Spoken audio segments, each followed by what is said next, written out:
hallelujah yẹn o. Ó yá wá dúró. Hallelujah. Hallelujah. Hallelujah. Hallelujah. Hallelujah. Hallelujah. Ẹ pàtẹ́wọ́ sí Jésù. Clap unto Jesus. Amen. Amen. Orúkọ Jésù. Amen. Orúkọ Jésù. Amen. Ní orúkọ Jésù. Amen. Olúwa Ọlọ́run Ísírẹ́lì. Thank you, Lord. Àfògo fún orúkọ ńlá rẹ. Olúwa gba ọpẹ́ wa. Amen.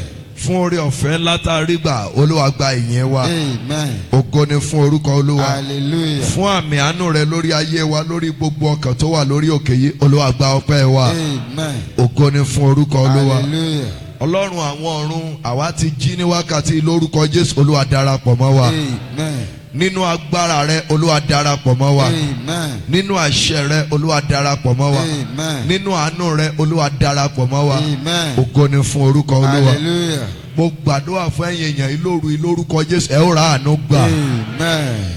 Ẹ máa rí àánú gbà. Amen. Mo ní ẹ máa rí àánú gbà. Amen. Mo tòwé ẹ máa ra àánú gbà. Amen. Lórúkọ bàbá ẹ ó ra àánú gbà. Amen. Ti ọmọ ẹ ó ra àánú gbà. Amen. Gbogbo májẹ̀mú ogun nínú ayé yín lóru òní ó máa gbiná sọnù. Amen. Jesus. Ọwọ́ ogun láyé yín lónìí lórúkọ Jésù ó máa parẹ́. Amen. Agbára tó máa mú kéèyàn bọ́ nínú ogun, agbára yẹn ó máa wọnú ayé yín lọ. Amen. Mo ní agbára tó máa ń gbà yẹn lọ́wọ́ ogun ọjọ́ tó ti pẹ́ lónìí ó máa bàlẹ́ ayé yín. Amen. Olúwa gbọ́ àdúrà. Amen. Ògo ni forúkọ Olúwa. Hallelujah. Ní òru gbogbo ìjọba tó yàtọ̀ sí ti Jésù níbí ó yẹ gbiná sọnù. Amen. Pátápátá ẹ gbiná sọnù. Amen. Ògo ni fún orúkọ rẹ. Hallelujah. Jésù Olúwa wa. In Jesus' name, my Lord. Amen. Ju ọwọ́ méjèèjì sí ọba àwọn ọba. Wave your hands to the King of Kings. Fúnra rẹ ronú nínú ọkàn ara rẹ. Within yourself, think within you. Owó orin ẹyọ kan tó fẹ́ràn jù. Behold the song that you love most. Kọrin yẹn sí ọba àwọn Sing the ọba. song to the King of Kings. Má gbàgbé o, ọdún yìí ti ń parí lọ. Don't try to forget that this year is running to an end. Àwọn tá a jọ bẹ̀rẹ̀ ò sí láyé The one that mọ́. we started together are not in this. Àwọn tó dára jù ọ lọ ti ń kọjá The one lọ. that better far of you, they have passed by. So mo fẹ́ kó wá orin kan tó I fẹ́ràn. want you to be taken of what you want. Tí wọ́n The fúnra song rẹ you want. fẹ́ràn jù. That your heart love most. Máa kọ sí ọba àwọn ọba. Sing it to the King of Kings. Ti gbé ọba àwọn ọba ga. Exalt the Lord of Lords with it. Kọ orin agbára sí orúkọ rẹ̀. Sing the song of power unto his holy Gbé name. orúkọ rẹ̀ mímọ́ ga. Exalt his holy name. Fún iṣẹ́ agbára rẹ̀. For his work of power Lórí ayé ẹ. over your life. Lórí ayé tèmi náà. Over my life also. Ẹ kọrin yẹn sí dáadáa. Sing the song unto him very well. Ẹ ó ìkó ayọ̀ sí orúkọ Make rẹ̀. a joyful noise unto the Lord. Ẹ gbé alágbára Ísírẹ́lì ga. Exalt the Lord of Israel. Ẹ fi ògo fún orúkọ rẹ̀. Give him glory. Ẹ sọ pé ó ṣe é. Tell him that thank you. Fún ònìkan tó ń ṣiṣẹ́ ìyanu ńlá. For he's going to do my miracle work in our midst. Ẹ kọrin ayọ̀ sí i. Sing the holy song unto him. Ẹ sọ pé Olúwa yẹn ṣe é. Tell him that thank you, Lord. Ẹ kọrin ayọ̀ sí orúkọ Olúwa. Sing the song of joy unto the Lord. Ẹ yìn láti inú ọkàn mímọ́ wá. Praise him within yourself. Mi ò tí ì gbóhùn ẹ̀yin ọkùnrin And dáadáa. yet you hear the voice of the man. Ẹ gbé orúkọ rẹ̀ ga. Exalt his name. Ẹ hó ìkó ayọ̀ sí. Make a joyfulness unto him. Ẹ sọ pé ó ṣe é. Tell him that thank Ẹ you. sọ ju ọwọ́ méjèèjì mọ́ ní ká ju ọwọ́ sí ni o. Wave your two hands Ju unto ọwọ́ rẹ sí ọba àwọn Wave ọba. your hands to the King of Kings. Sí Olúwa àwọn olúwa. To the Lord of Lords. Àpáta Ísírẹ́lì. The rock of Israel. Ibi ìsádi rẹ. Your buckler. Ibi ìsádi èmi náà. You're my buckler. Olúwa ẹ ṣé fún orí ọ̀fẹ́ ńlá rẹ. Thank you for this Fún gift. ọwọ́ agbára ńlá rẹ. Thank you for your mighty hand. Fún ọwọ́ àánú ńlá rẹ. Thank you for your mighty Ẹ hand. kọrin ayọ̀ sí orúkọ Sing rẹ̀. a joyful song unto God. Ẹ gbé orúkọ rẹ̀ ga. Exalt his name.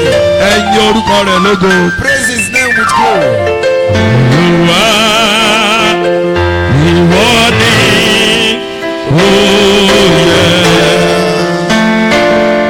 láti gbà gbogbo nítorí ìwọ ni ó dá ohun gbogbo. Olúwa ìwọ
dúpẹ́ lọ́wọ́ Olúwa tó. You are here to give thanks to God. Enough.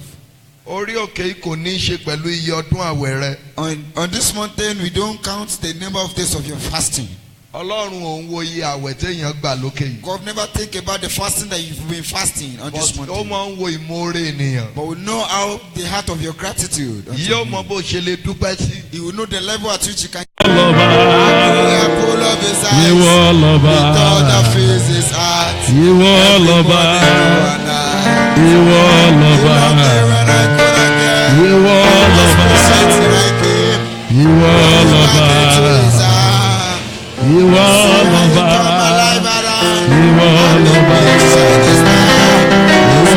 lọ́ba. Aṣojú tí mo ti rìn, Love you forever. yé o, yé o, níbi onírú ọlọ́run.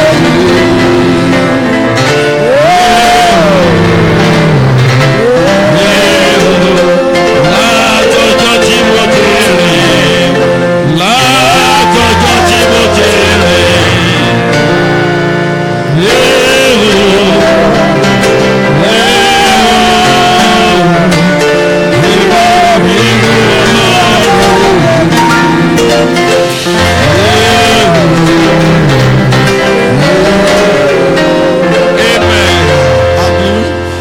ológo dídán dídán, ológo dídán dídán, ọlọ́run bàbá lọ́la ológo dídán dídán.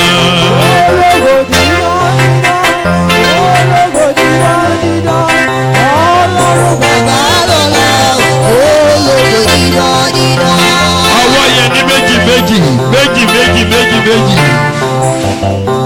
Ológo dídán dídán, ológo dídán dídán, ọlọ́run bàbá lọ́la ológo dídán dídán. Ológo dídán dídán, ológo dídán dídán, ọlọ́run bàbá lọ́la ológo dídán dídán. Ẹ lógo dídán dídán, ẹ lógo dídán dídán, ọlọ́run gbogbo ayé ẹ lógo dídán dídán. Ológo dídán dídán, ológo dídán dídán, ọlọ́run bàbá lọ́la ológo dídán dídán. Ológo dídán dídán, ológo dídán dídán, ọlọ́run bàbá lọ́la ológo dídán dídán. Ológo dídán dídán, ológo dídán dídán, ọlọ́run bàbá lọ́la ológo dídán dídán.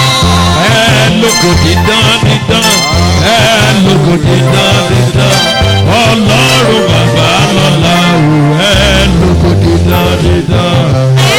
Ológo dídán dídán, ológo dídán dídán, ọlọ́run bàbá lọ́la ológo dídán dídán. Mo tẹ̀síwá jó lọ́nà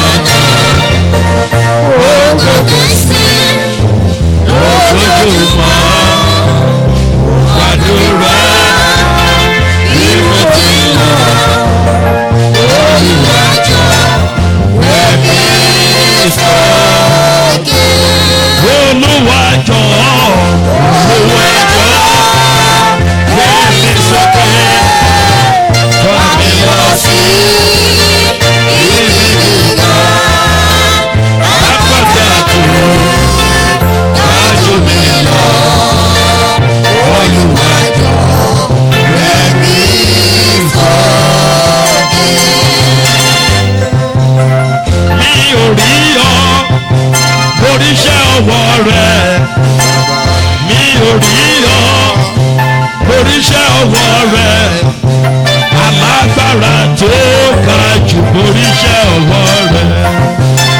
Mi ò rí ọ, oríṣẹ́ ọwọ́ rẹ̀. Mi ò rí ọ, oríṣẹ́ ọwọ́ rẹ̀. Alágbára tó ga jù oríṣẹ́ ọwọ́ rẹ̀. mi ò rí ọ oríṣẹ́ ọwọ́ rẹ̀ mi ò rí ọ oríṣẹ́ ọwọ́ rẹ̀